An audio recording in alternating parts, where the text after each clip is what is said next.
Hey everybody, welcome back. It's Tom, Moto-Resto LLC, Bradenton, Florida. We are going to do something a little different on this video. This is my trailer. I'm not going to be doing this for a customer. This is me.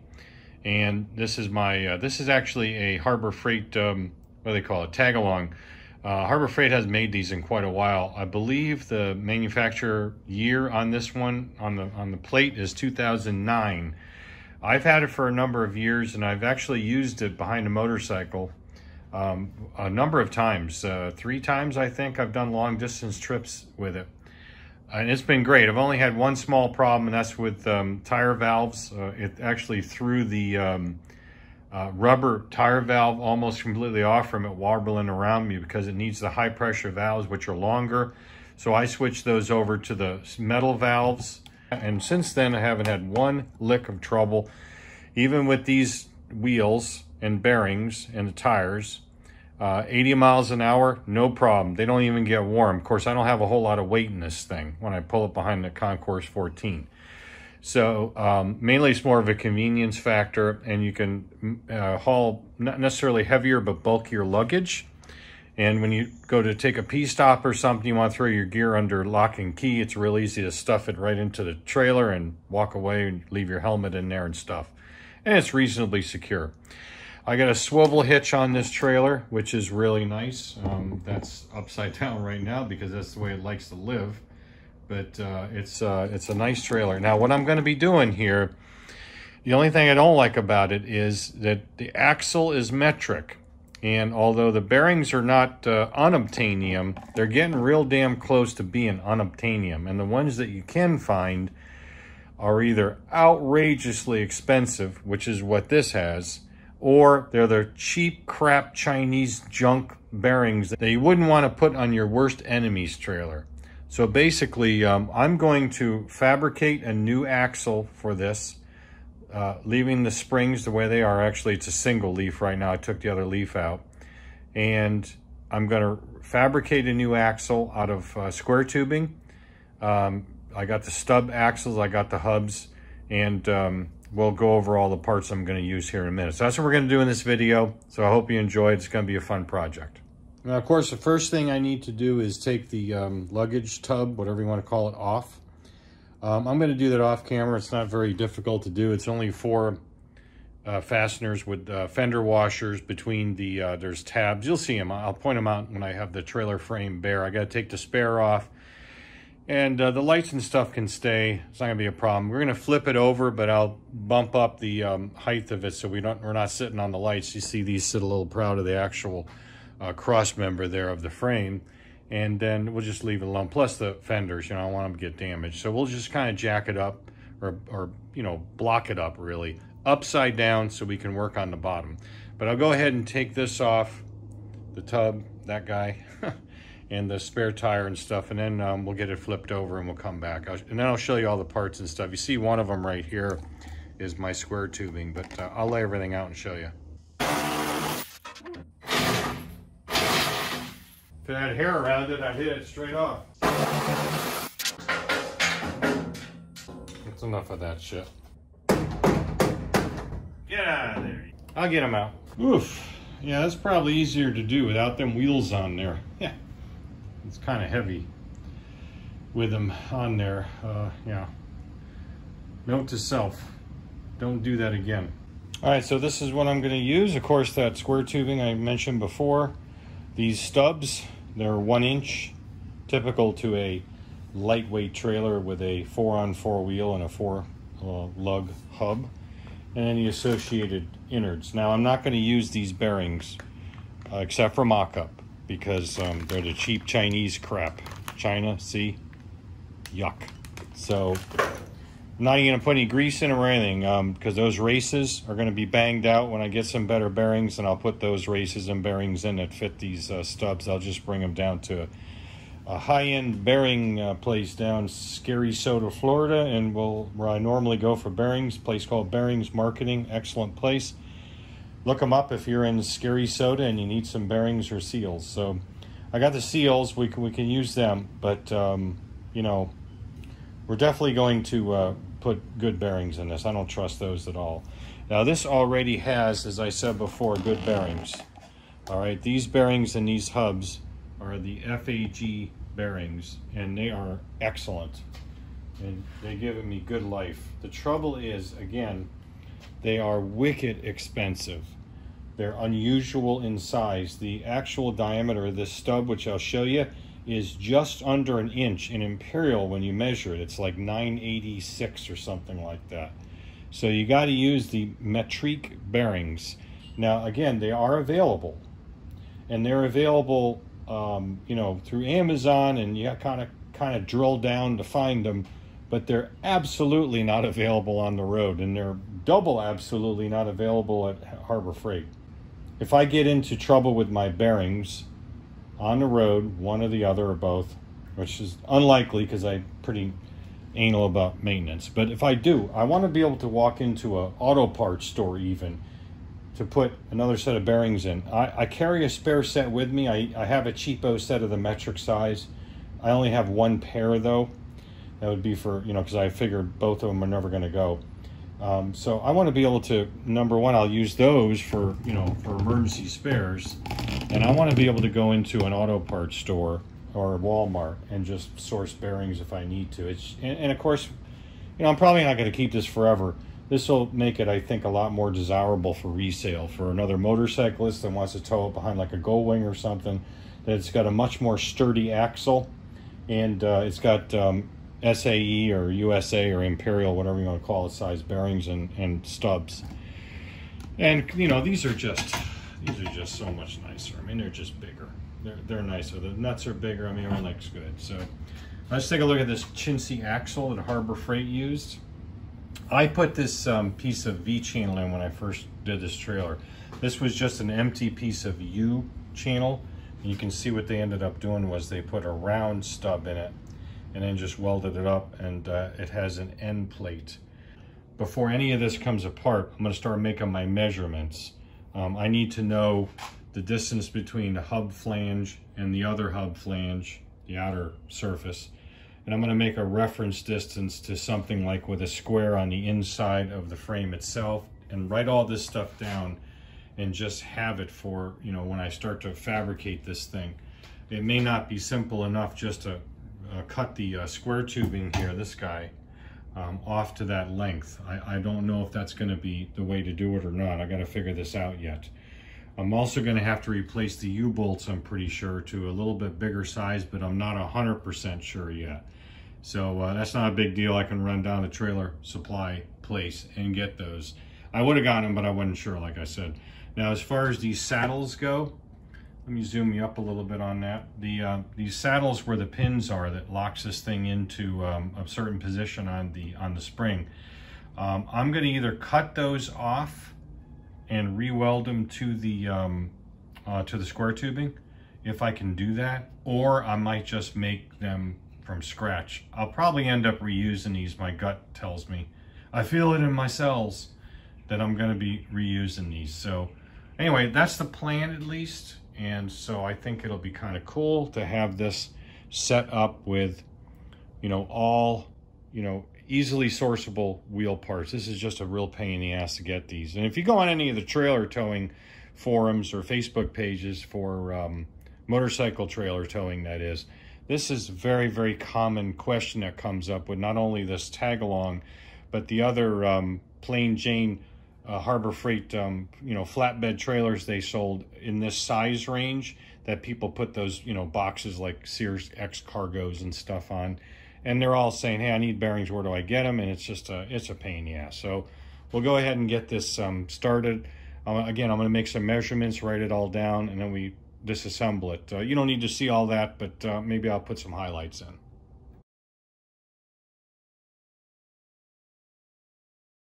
Now, in this measurement, what I really want to do is find a reference point on the frame, which is, you can't see that, can you? Which is this cross member, which is welded in. It's the one that the back of the tongue goes into. So, that was, yeah. So basically, what I'm going to do here is I want to measure it. I want to find a center of the axle that's on there. I mean, I'm not really too concerned about the edges because the material I'm putting in is a different thickness. I want to know the center. So being this is U-channel, I just put a piece of tape across it. And I don't want to use that. It's my old straight edge you can't even read. This is good enough. I'm going to call that inch and 9/16. Inch and 9/16. So what we're going to do is go to the center of that. That center line would be 25-30 seconds. So I went ahead and made a mark with my machinist ruler. Probably doesn't need to be that accurate, but that gets me the center line on both sides here. And then we just use a straight edge, which is just an old beat up machinist ruler, but not beat up to the point where we can't use it for this purpose. We measured in, and I've got a little bit over 6 5/8. Yeah, let me check the other side and we'll see. Yeah, that's pretty much exactly the same, within the 30-second or maybe even a 64. And I'm not surprised. I tell you what, when I got this trailer and I first did the work on it, I had it flipped over like this. And I was, you know, doing initial painting and cleaning it all up and stuff. And of course, this work on the axle. I did some measurements like that. I wanted to see the distance of, I think I took it from the end of the hub. I think I took it from the tip of the actual stub, you know, the axle, to a corner, and then the other one as well. And it was like dead knots, or whatever I measured it to. Maybe it was to this flange, I can't remember. But I measured it up, and it was smack daddy exactly. And I'm like, I did a pretty good job putting this together at least. So at least we know what that is now. It's 6 and, we'll call it, you know, 6 5/8 and a hair. And that'll be close enough for our purposes. And then we'll just make sure that both of them are the same when we lay this back out, because what's gonna dictate that, of course, is these saddles. What I'll end up probably doing is tack welding those in, or whatever I use for that, to capture the pins. And I'm sure there's a little bit of movement in there, but I want it to be on the center, even with a little bit of movement, so not one way, like pushed all the way to get the thing to line up. So I'll write that down, and we'll move on and get this thing ready to come apart and take a look at the rest of what we need to do. I also did the overall axle length from the what you'd consider the face or the edge, the flange of the axle. The other side's 31 3/4, so I have that as a reference too. The one I'm making may not be that same length. It all depends on how really the main important part here is the width of the overall, where the face of these hubs lay out with the new axle, and of course the relationship to my reference to make sure that it's not cattywampus in the frame and this thing's going to crab going down the road. So, you know, those are really the main things. I can't think of anything else that would be more important than that, because we don't want the wheels to be too far off to the outside. We certainly don't want them too far off to the inside. It worked perfect the way it was, you know, as far as tracking. You know, it's just unfortunate that these things are just getting so hard to find. It's just a pain in the ass, and I'd rather have, you know, stuff that's readily available, as I explained before. Plus, it's kind of a fun project, and this axle is a piece of peanut butter steel anyway. But, you know, it worked fine, so I'm just going to duplicate that. Those are the main points, but the rest of it's all really for reference. What I'm going to do now is I'm doing layout for securing one side. You know, what I'm going to do is I'm going to get one of the stub axles set up, and then I can work off of that one, you know, the actual hub installed to achieve the appropriate length, overall length of the axle. And then it'd be not a snap, maybe. So what I have here is just got it clamped, because it turns out, you know, this is all custom. So let's see, what are these? The OD is 1.5 inches. I'm sorry, these are 1.5 inches. I bought 1 3/4 tubing with 1/8 walls, so that gives me 1.5 inches ID. So again, 1 3/4 OD, 1.5 ID. It's just a little bit of play, you know, between the two of them. So what I'm going to do is, there's 2 reasons for this. I'm not going to use these, they're a little bit long, but these are 1/2-13 bolts. They don't have to be hardened. I'm going to drill a pilot hole that goes down into the actual stub shaft a little bit, just to mark it. And then make a slight, you know, clearance hole for this. And then I'm going to go in a drill press and drill this for a tap drill size for the 1/2 inch, 1/2-13. I'm going to go, you know, halfway through or so, maybe 3/4. I don't know, I may even go all the way through. And then I'll tap that, and I'm going to cut this down a little bit and then use this as kind of a lock, linear lock for it. And the reason is I don't know if my welder can get the kind of penetration I need mid shaft. Here, I'm almost positive this will be fine. You see we have that little edge that sticks out, and I've duplicated that from the other axle. So the inner edge of the hub to the outer edge of the tubing, not the shaft itself. That's how they did it too. They went from the edge of the tubing, and instead of a square one, there's simply a round, larger area to their stub shafts. So it's pretty much the same, just different. I know I can get this welded in around, all four sides with my welder, no problem. But what I'm going to do is, again, lock it in with a 1/2 inch 13, and on the other side, I'll drill a clearance hole for a plug weld, just to do it that way. And I know it's not going to go anywhere, but I always overbuild these things, so why not? Might as well make sure it's good. That's the plan, at least. So we'll go ahead and just center punch this. And oh, I meant to mention, I forgot to mention, I calculated out approximately where the U-bolts or the U-clamps will go, because I don't want to interfere with those, otherwise I'd put 2 of these in. So just one in the middle is good, and what that'll also do is it'll actually pull the edge of the stub shaft flush with a straight edge in here, and that way there's no cattywampus of the thing coming out the square tubing, if you get my drift. That kind of aligns it too. Now I know it doesn't do it this way, but we'll go ahead and eye that in with a straight edge with the hub off, because of course we're going to weld it that way, and then it'll be fine. So this will at least get me one axis right where I need it, and then it's not going to the moon, so we're not worrying about it too much.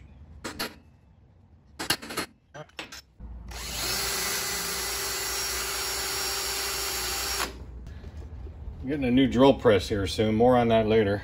Or a replacement, not a new, but a new used one. Better than this thing.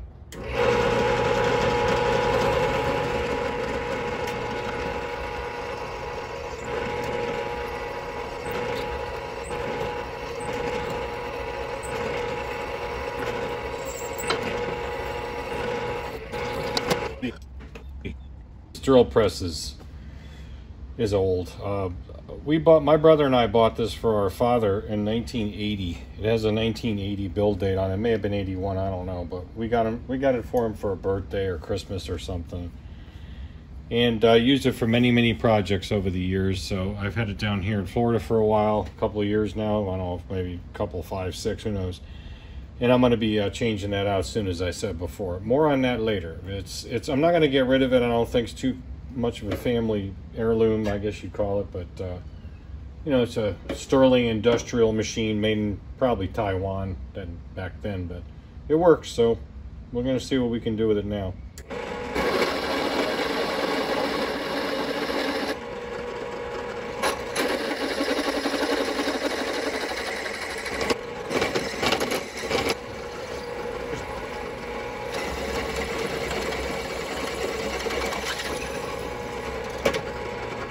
Since it was, of course, drilled out, I tapped it. I started the tap on the drill press, but didn't go far. But I got it tapped enough, and it's about 1 inch down in there, and the bolt's I cut it down to about 3/4. Doesn't really matter really how long it is, as long as it goes in enough to lock it in, which it does. The hole is pretty tight as far as clearance goes, because my uni bits are about as good as a unibrow. Yeah, you see the point here. This is what we're doing. Now, this will go in because it's just binding up on those threads. I got to clean them out a little bit better, on the hole rather. And then that's what we're going for. So the next step here is I need to clean this up with a flap wheel, grinding wheel, and do the all 4 sides, probably just 2 sides, I guess, of the, no, all 4 sides. Yeah, this part too. So I need to grind this down as well to clean it all up, and then we can get ready and just weld this up, and then it'll be ready. Now on the other side, I already put a pilot hole. It's a little up, but that's okay. It's going to be bigger. That jives with the other side of that hole that the threads are in, and that's where I'm going to use for a plug weld. It'll be fine. You know, with this and that and then around here, it ain't going nowhere. But at least this will pull it up against this edge. And before I weld it in all the way, we'll make sure that we're pretty straight this way. You know, because there is a little bit of play, and that's okay. You know, we'll get it. It's not a big deal.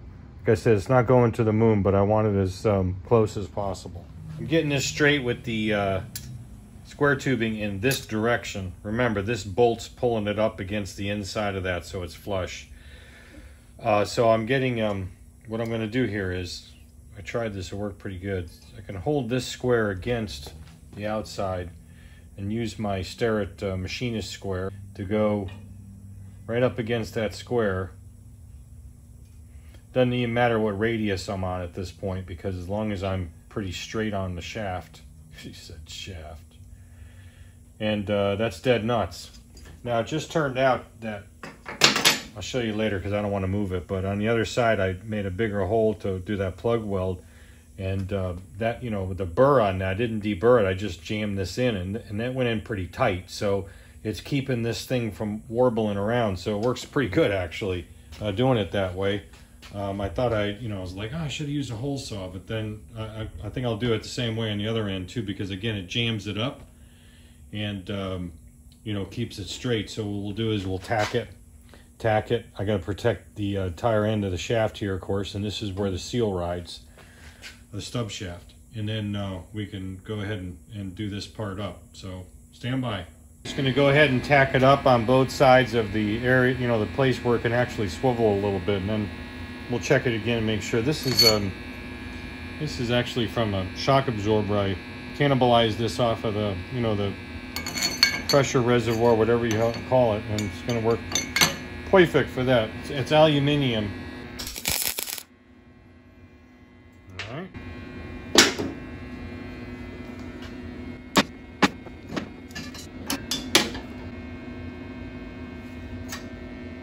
Almost. And we'll check her again.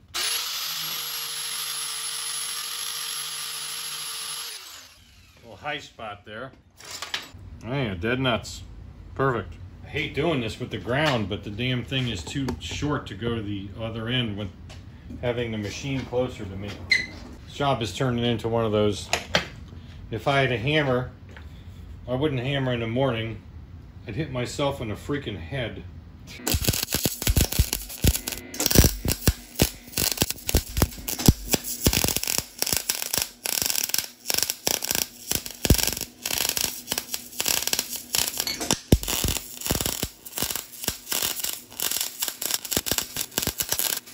You get the picture. Not terrible. You gotta clean it up. There's the plug weld. Seemed to have gotten pretty good penetration on it, even with my welder, which is kind of a low power one, but still, it's gonna hold just fine. I'm not gonna worry about it. Mainly this outside one is to just capture that and seal it off. And that'll be fine. And like I said, we'll leave it at that. Now the bolt, I am gonna tack weld that bolt in place. I wanted to wait until I got all the main welding done first, in case. Well, actually, I'm gonna wait until I mock this up a little further, just in case I screwed up the location of that. I can always just cut it off and plug weld that and say screw it. But you know, or you know, turn the head of it down if it's a little bit close, and then just put it in with vice grips and weld it up. You know, it'll serve its purpose. But I'll just weld that up later. And then what I mean is the bolt here. You know, I got it tight, but you know, we'll just deal with it later. And then put a couple of, maybe even a bead around it, I don't know. But yeah, not bad. I mean, I ain't no great welder, but it'll work.